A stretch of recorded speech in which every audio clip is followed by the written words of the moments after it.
Pilar San Pedro afondou no Lustre Rivas en lecturas fabulosas para o verán. A pedagoga afondou na necesidade de crear ambientes lectores para incentivar o hábito entre os máis novos. O Centro Cultural Lustre Rivas acolleu na tarde de onte unha charla coloquio titulada Lecturas fabulosas para o verán, impartida pola pedagoga Pilar San Pedro. Nela puxéronse sobre a mesa diferentes suxestións lectoras motivadoras para os máis cativos e outras cuestións importantes para que os pequenos collan o hábito lector. Estas alturas do século XXI non nos queda máis remedio que falar da lectura igual que falamos da alimentación. É dicir, eu non entendo como alguén pode decir ao meu fillo non lle gusta ler. Porque é como se me dixera, ao meu fillo non lle gusta comer. E eu entendo que non lle guste comer, pero pode ser unha enfermidade, sí? E hai que tratalo, porque realmente, sin lectura neste momento, estamos absolutamente fora do mundo.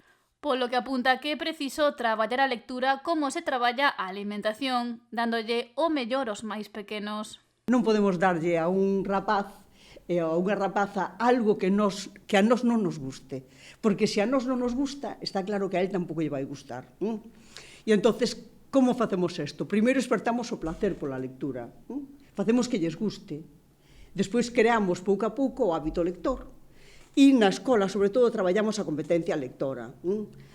Imos traballando pouquinho a pouco, como quen sube unha escaleira, imos traballando a comprensión lectora, a educación literaria, a educación artística, para que vayan mellorando e para que lles vaya gustando todo eso.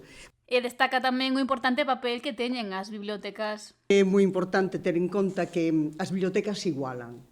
É dicir, se hai algo que nos iguala, que é inclusivo, donde todos temos os mesmos dereitos, todas e todos, e donde encontramos todos os materiais sin necesidade de ir mercalos, os libreiros seguro que se cabrean comigo, pero eu digo-vos que primeiro, antes de ir mercar, moitas veces hai que ir ás bibliotecas. Unha das claves para ela é crear ambientes lectores na casa ou na escola para que xurda a curiosidade nos nenos, ademais de contar cun bo criterio e o apoio da familia e dos mestres á hora de escoller libros para ler.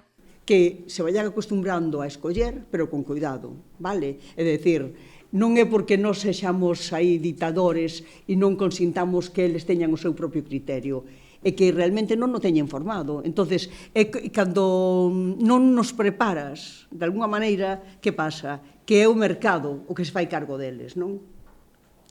E entonces véndelle o que lle queren vender, véndelle o produto do que se queren desfacer. Non lle venden o mellor produto, danlles hamburguesas, por decirlo así, en lugar de darlles un bo xantar, non? A charla foi aberta a profesorado, nais, pais e nenos e asistiron numerosas persoas.